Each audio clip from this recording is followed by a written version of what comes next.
नमस्कार, आप देख रहे हैं इंडिया वॉइस और मैं हूं आपके साथ प्रज्ञा मिश्रा। बुलेटिन की शुरुआत करेंगे, लेकिन सबसे पहले बात करेंगे इस वक्त की बड़ी खबर से। लखनऊ से इस वक्त की बड़ी खबर, सीएम योगी आदित्यनाथ ने दिए सख्त निर्देश। आपको बता दें, दलालों से मुक्त कराया जाएगा आरटीओ कार्यालय को लेकर सीएम योगी ने बड़े निर्देश दिए हैं। सीएम योगी ने कहा है कि बिना परमिट, बिना फिटनेस की गाड़ियां सड़कों पर ना दिखे, इसको लेकर अधिकारियों को निर्देश दिए गए हैं। तो ये इस वक्त की बड़ी खबर आपको बता दें, सीएम योगी आदित्यनाथ ने आरटीओ कार्यालय को सख्त निर्देश दिए हैं, जिसमें कहा गया है कि बिना परमिट, बिना फिटनेस के गाड़ियां सड़कों पर नहीं दिखनी चाहिए। साथ ही सघन चेकिंग अभियान चलाकर गाड़ियों की चेकिंग हो, इसको भी लेकर सीएम योगी आदित्यनाथ ने सख्त निर्देश दिए हैं। तो ये इस वक्त की बड़ी खबर आपको बता दें कि आरटीओ को लेकर सीएम योगी आदित्यनाथ ने अधिकारियों को सख्त निर्देश दिए हैं। सीएम योगी आदित्यनाथ ने कहा है कि सघन चेकिंग अभियान चलाकर ही गाड़ियों की चेकिंग होनी चाहिए।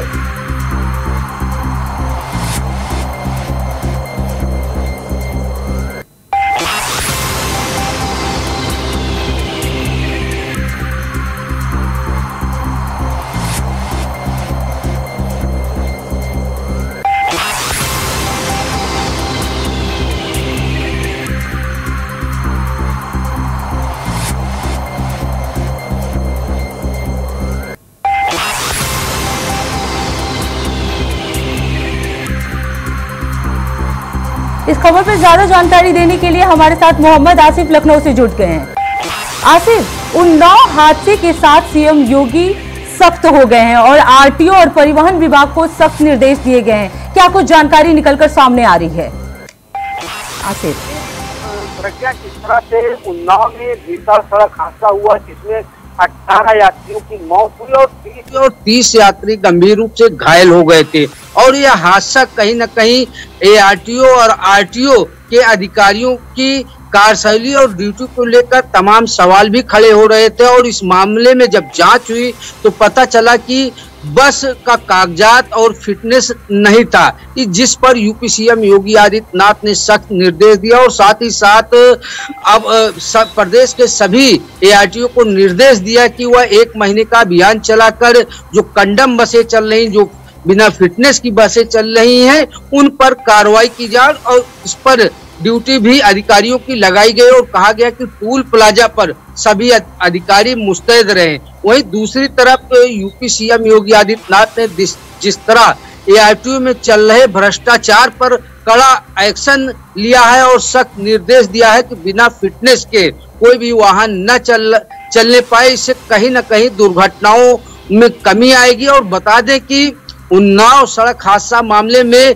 बाराबंकी के पीटीओ को योगी सरकार ने निलंबित भी कर दिया है, उन पर कार्रवाई भी की गई है। और बाराबंकी के पीटीओ ने लापरवाही दिखाई थी और यह भी जांच में पता चला है कि यह बस बिहार से गोरखपुर होते हुए, बाराबंकी होते हुए राजधानी लखनऊ पहुंची थी और दिल्ली जाते समय हादसे का शिकार हो गई थी। तो इस पर भी बड़ा action UP CM Yogi Adityanath ने लिया। और साथ ही साथ सड़क हादसों को रोकने के लिए योगी सरकार का एक और सराहनीय कदम सामने आया है।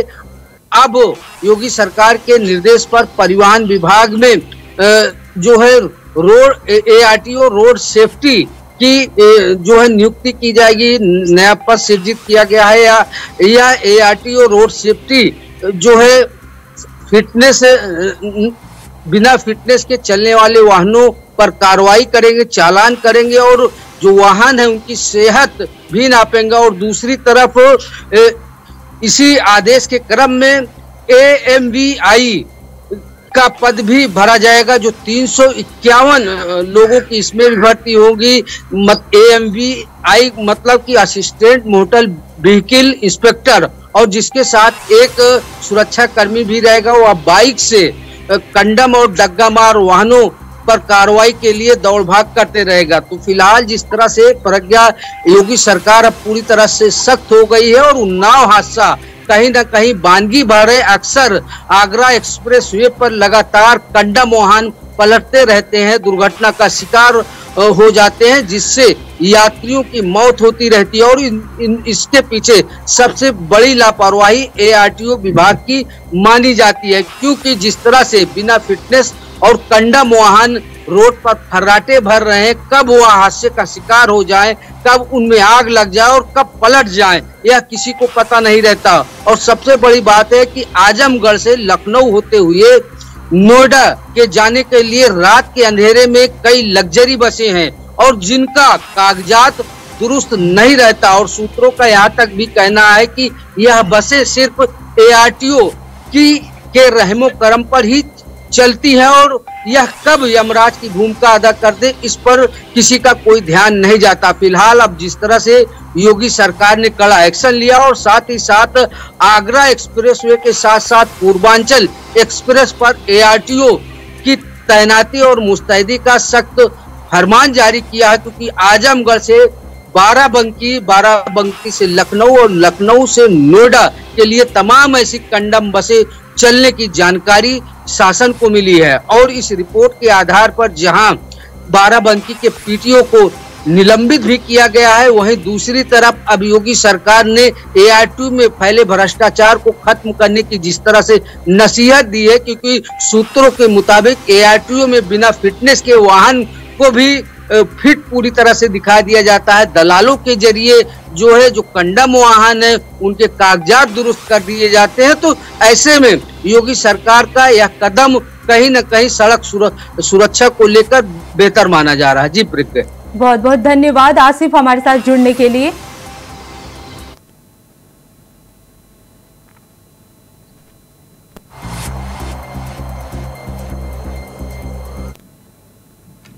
उपचुनाव में इंडिया गठबंधन को 10 सीटें और बीजेपी को 2 सीटें मिली। इसको लेकर इंडिया गठबंधन सीतापुर सांसद राकेश राठौड़ ने बड़ा तंज कसा है और कहा, अगर नतीजे इस तरह आए तो उत्तर प्रदेश में विधानसभा चुनाव 2027 में इंडिया गठबंधन की सरकार पूर्ण बहुमत से सत्ता में आएगी और बीजेपी वालों की जमानत जब्त हो जाएगी।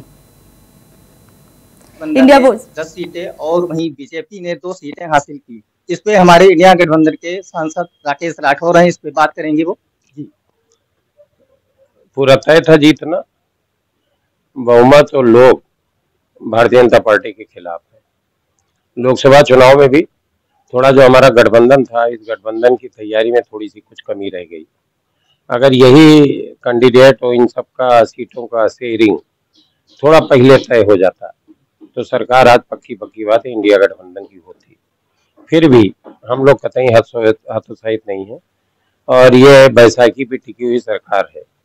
किसी भी दिन इनकी बैसाखी जा सकती है और सरकार इंडिया गठबंधन की ही बनेगी। ये बिल्कुल निश्चित, इनका पूरा कार्यकाल पूरा नहीं होगा, ये किसी भी दिन हो सकती है। बहुत शानदार विपक्ष को जीत मिली, इंडिया गठबंधन को बहुत शानदार उपचुनाव में जीत मिली और यही अभी उत्तर प्रदेश के उपचुनाव में होने जा रहा है। यही अभी जो परिणाम अभी आए हैं, यही परिणाम अभी उत्तर प्रदेश के चुनाव में रिपीट होने जा रहे हैं। सबको बहुत बहुत बधाई। ये थे हमारे साथ सांसद Rakesh Rathore ji, India voice Sitapur. Digital attendance के विरोध में आंदोलनकर्ता बेसिक के शिक्षकों ने सोमवार को एकजुटता दिखाई। संयुक्त मोर्चा के बैनर तले स्कूल समय के बाद प्रदेश के सभी जिलों में शिक्षक जुलूस की शक्ति जिला मुख्यालय पहुंचे। यहां प्रदर्शन कर मुख्यमंत्री को संबोधित ज्ञापन जिला अधिकारी को दिया गया। साथ ही स्पष्ट किया गया कि उनकी email CL, half day, medical जैसी मांगे मानी जानी चाहिए। वो डिजिटल अटेंडेंस का बहिष्कार जारी रखेंगे। वहीं विभागीय असहयोग के तहत हजारों शिक्षकों ने अलग अलग जिलों में शिक्षक संकुल के पद से सामूहिक इस्तीफा दे दिया है। कई जिलों में काफी संख्या में शिक्षकों ने पैदल मार्च निकालकर नारेबाजी और प्रदर्शन भी किया। इसका नेतृत्व प्राथमिक शिक्षक संघ, United teachers association, junior high school शिक्षक संघ, अटेवा शिक्षा मित्र संघ और विशिष्ट BTC एसोसिएशन के पदाधिकारियों ने किया। डिजिटल अटेंडेंस का शिक्षक कर रहे हैं विरोध।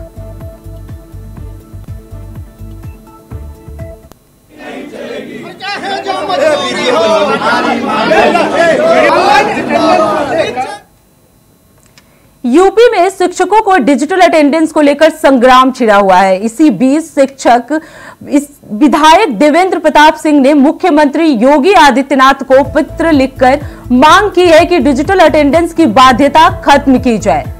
देवेंद्र प्रताप सिंह ने अपने भेजे पत्र में लिखा, आपके सुशासन और कानून व्यवस्था की सर्वत्र सराहना करता हूं। राज्य और राष्ट्र की सीमा के बाहर भी आपके सुशासन मॉडल की चर्चा होती है। अचानक ऐसा क्या हुआ कि प्रदेश की जनता आपकी सरकार से नाराज हो गई? कई कारणों से एक साथ मिल जाने से 2024 का अनपेक्षित परिणाम मिला। जनमानस में सरकार की छवि शिक्षक और कर्मचारी विरोध बन गई है। इसके लिए जिम्मेदार नौकरशाह हैं। उनके द्वारा लिए गए फैसलों से जनाक्रोश भड़क उठा है। नौकरशाहों द्वारा दिए गए निर्णय सरकार के लिए अभिशाप बन गए हैं। एमएलसी का योगी को लेटर लिखा गया था।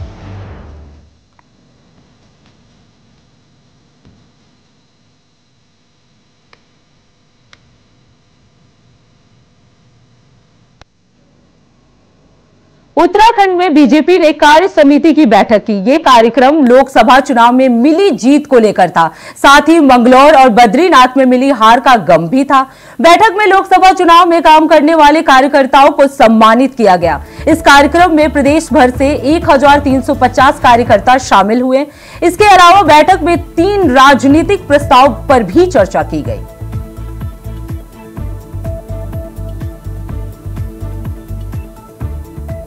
जानता हूं कि हमारे कार्यकर्ताओं को जमीनी स्तर पर काम करते हुए कितने प्रकार की परेशानियों का सामना करना पड़ता है, कितनी चुनौतियां उनके सामने होती हैं, लेकिन फिर भी चुनौतियां आने पर हमारे पार्टी का कार्यकर्ता पार्टी के एक आह्वान पर पार्टी का नेतृत्व उनसे कोई अपेक्षा करता है कि आपको इस प्रकार का परिणाम देना है, तो पूरी निष्ठा और समर्पण के साथ इस प्रकार से खड़ा हो जाता है और उसके मन में एक ही विचार होता है कि जहां कम है वहां हम हैं।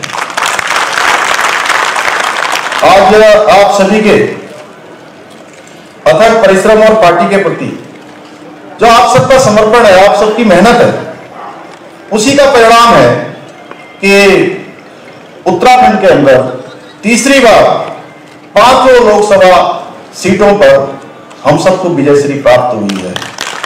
आपकी निस्वार्थ सेवा और समर्पण के बिना यह किसी भी कीमत पर संभव नहीं हो सकता था।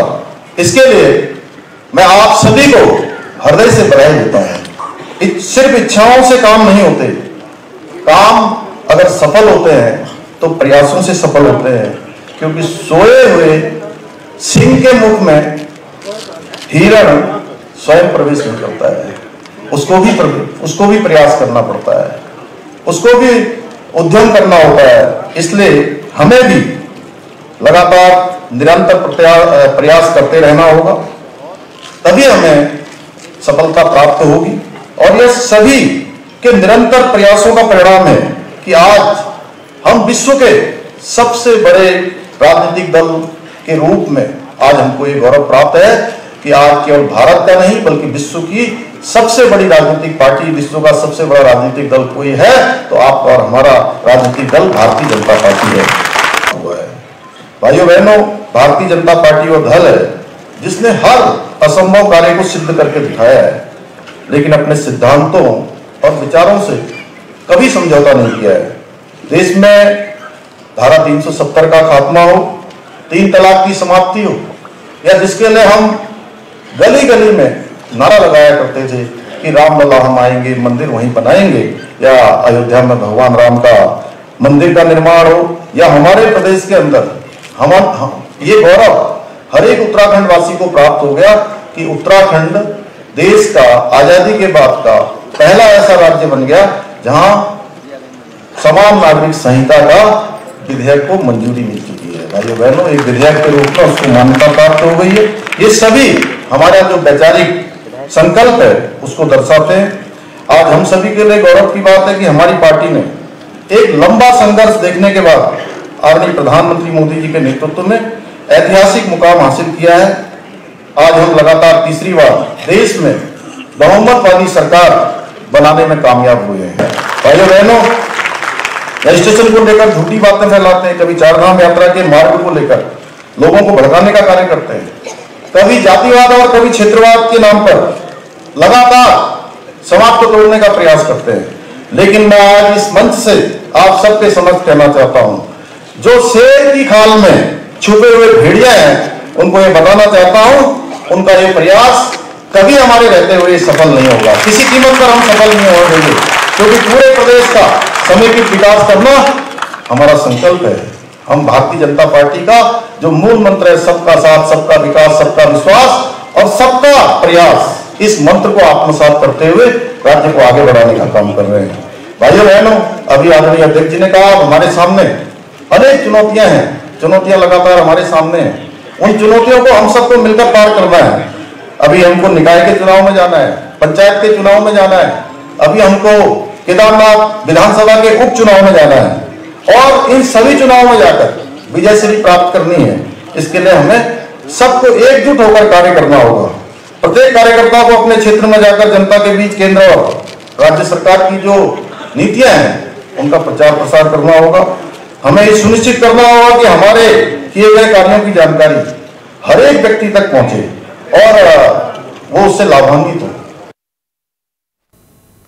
दिल्ली के मुख्यमंत्री अरविंद केजरीवाल की हेल्थ को लेकर एक बार फिर आप राज्यसभा सांसद ने बीजेपी पर हमला बोला है। उन्होंने कहा है कि तिहाड़ जेल में दिल्ली के मुख्यमंत्री अरविंद केजरीवाल की जान को खतरा है और उन्हें कुछ भी होता है तो उसके लिए बीजेपी जिम्मेदार होगी।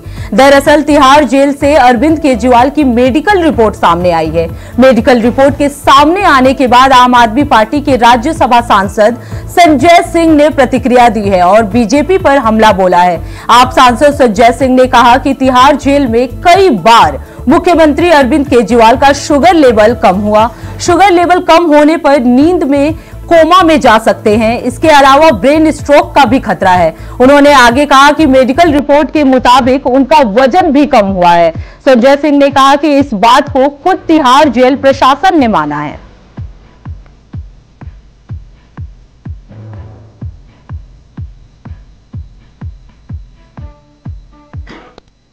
किसी भी मरीज की मेडिकल रिपोर्ट जारी करना ये एक अपराध है और एक मुख्यमंत्री की मेडिकल रिपोर्ट एक नहीं कई बार जेल प्रशासन जारी कर चुका।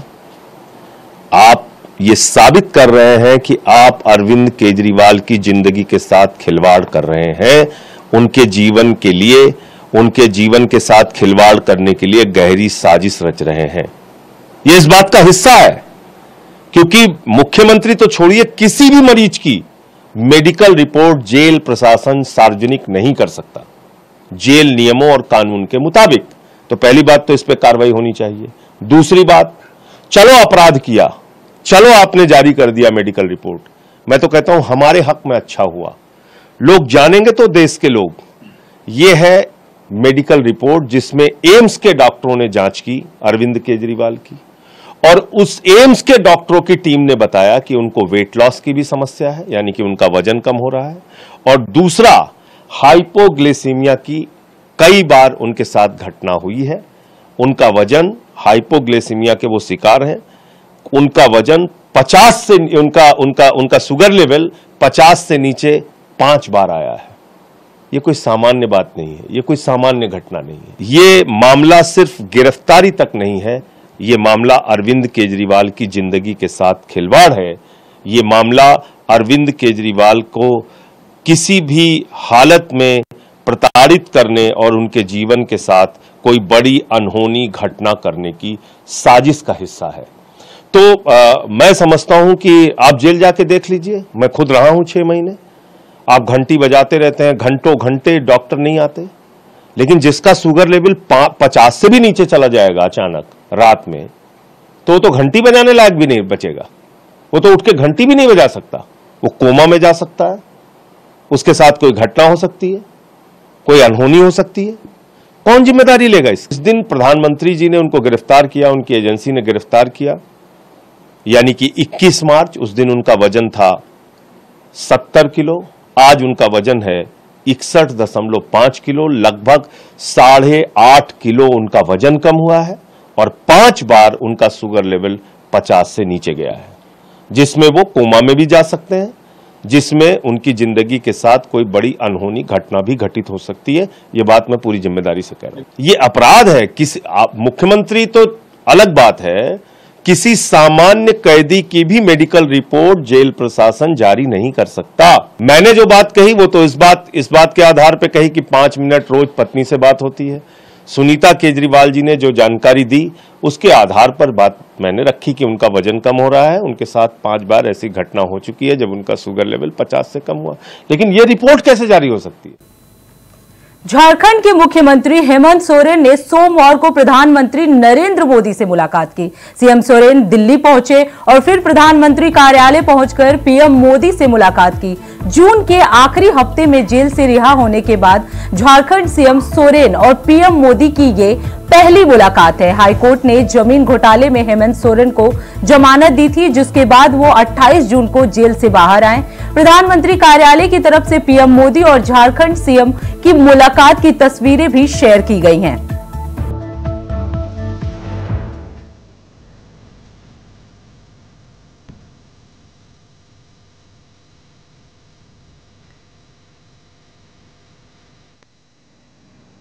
दिल्ली में अब बहुत मोहल्ला बस चलाने की तैयारी है। 15 जुलाई से इसका ट्रायल शुरू हो गया है। 1 हफ्ते ट्रायल चलेगा। इसके बाद कुछ ही दिनों के अंदर इसकी सेवा आम जनता के लिए शुरू की जा सकती है। दिल्ली के परिवहन मंत्री कैलाश गहलोत ने मोहल्ला बसों को हरी झंडी दिखाकर रवाना कर दिया है। उन्होंने कहा कि परिवहन विभाग 1 हफ्ते के लिए इसका ट्रायल रन करेगा। हमें इस पर भी फीडबैक और सीख मिलेगी, उसको भी शामिल करेंगे। सुनिए, दिल्ली की सड़कों पर अब दौड़ेगी मोहल्ला बसें। शुरू हो गया 1 सप्ताह का भी ट्रायल। दिल्ली सरकार ट्रांसपोर्ट डिपार्टमेंट जो है वो ट्रायल करेगा और उसके जो भी फीडबैक होंगे, जो भी हमारी लर्निंग्स होंगी, वो सबको इनकॉर्पोरेट करते हुए हम जो भी रूट्स होंगे। अच्छा, रूट्स का भी मैं थोड़ा सा आपको जिक्र कर देता हूँ, क्योंकि ये रूट्स पहली बार इस प्रकार से बढ़ रहे हैं, तो हमें उसमें काफी बार बार उसको हमें देखने की जरूरत पड़ रही है। IIT से भी हम कंसल्ट कर रहे हैं, कुछ और जो ऑर्गेनाइजेशंस हैं जो बिग डेटा, मोबाइल से जो डेटा, किस प्रकार से लोग ट्रैवल कर रहे हैं, कहाँ पर टू एंड फ्रो कहाँ ज्यादा है, ओरिजिन डेस्टिनेशन कहाँ ज्यादा है, ये सारा डेटा हम एनालाइज कर रहे हैं। और उसके साथ साथ ग्राउंड रियलिटी क्या है, तो ट्रांसपोर्ट डिपार्टमेंट की भी, DTC की भी और डिम्स की भी अलग अलग से वो सारे रूट्स जो है वो स्टडी कर रही हैं। ये मैंने पहले भी कहा है, एक बार फिर for the sake of clarity मैं रिपीट कर रहा हूँ, ये जो मोहल्ला बसें हैं ये लंबे रूट्स नहीं होंगे इनके। जिस प्रकार से हमारा 12 मीटर की बसें हैं उस प्रकार से लंबे रूट्स नहीं होंगे। These will be short routes, maybe I think up to 10 kilometres, हो सकता है कहीं 11 भी करना पड़े, हो सकता है कहीं 8 भी हो। जो मेन पैरामीटर्स हैं रूट डिसाइड करने के और रूट फाइनल करने के, वो 3-4 रहेंगे। वन इज कौन कौन से एरियाज जो हैं वो 12 मीटर बसों से सर्व नहीं हो रहे, मतलब कि फिलहाल हमारी DTC या डिम्स की बसें कहाँ कहाँ नहीं जा पा रही। सेकंड, उस एरिया में, उस लोकेलिटी में कौन कौन से इंपॉर्टेंट बस टर्मिनल हैं, कौन से इंपॉर्टेंट बस स्टॉप्स हैं, कौन से इंपॉर्टेंट मेट्रो स्टेशन हैं, कौन से इंपॉर्टेंट कमर्शियल सेंटर हैं, स्कूल हैं, हॉस्पिटल हैं, कोई इंपॉर्टेंट कोई बिजनेस सेंटर है, ताकि हम उन एरियाज को कनेक्ट कर पाए। आई एम अगेन रिपीटिंग, मोहल्ला बस जो है वो हो सकता है आपको फाइनल डेस्टिनेशन पे ना लेके जाए। So the whole idea of Mohalla bus, जो हम कम्युनिटी बस जो कह रहे हैं, it is to connect the passenger उसके घर या उसके जो भी ओरिजिन है, और हम उसको ऐसी जगह लेके चले जाएं जहां से उसको फर्दर कनेक्टिविटी मिले, फर्दर जो इंपॉर्टेंट बड़े रूट्स है वहां से उसको हम कनेक्ट कर सकें, कोई इंपॉर्टेंट मेट्रो स्टेशन है उससे हम कनेक्ट कर सकें, ताकि इवेंचुअली फिर वो अपने डेस्टिनेशन पे जा सके। जो ट्रायल रूट हम ये रन कर रहे हैं, तो पहला रूट जो है वो मजलिस पार्क टू प्रधान एंकले मतलब बुराड़ी के साथ से जो एक अंदर रोड जा रही है। अब इस रोड पे आज से पहले कोई बस जो है वो नहीं चली है, तो ये बिल्कुल अनसर्व्ड एरिया है। अगर आप मैप पे देखेंगे तो मजलिस पार्क जो नीचे ब्लू मैजेंटा कलर में है, वहां से चल के फिर ये बुराड़ी क्रॉसिंग पे आएगी और झड़ोदा मेट्रो स्टेशन, और वहां से फिर ये ऊपर नॉर्थ की तरफ जो ये रोड है, eventually it will go up to Pradhan enclave, जो लास्ट में ग्रीन शो किया हुआ है। सो ये लगभग 10 किलोमीटर का ही रूट है। और वहां से फिर ये वापस डाउन ट्रिप में up to Majlis park metro station. तो एक रूट ये है जिसपे ये ट्रायल चलेगा। सेकंड जो रूट है वो अक्षरधाम से लेके मयूर विहार फेज 3 लोकेलिटी आएंगी। अक्षरधाम मेट्रो स्टेशन स्टार्ट होगी, उसके बाद Mayur Vihar phase 1 metro station, Trilokpuri 13 block, Rajveer colony पुल number 1 and then Mayur Vihar phase 3 paper market. तो इसमें अगर आप देखेंगे तो ये इंपॉर्टेंट जो लोकेलिटी है उनको कनेक्ट कर रही है, बीच में 2 मेट्रो स्टेशन हैं उनको भी कनेक्ट कर रही है। So this is the second route जिसपे ये भी रफली ऑलमोस्ट 10 किलोमीटर्स का ही रूट है।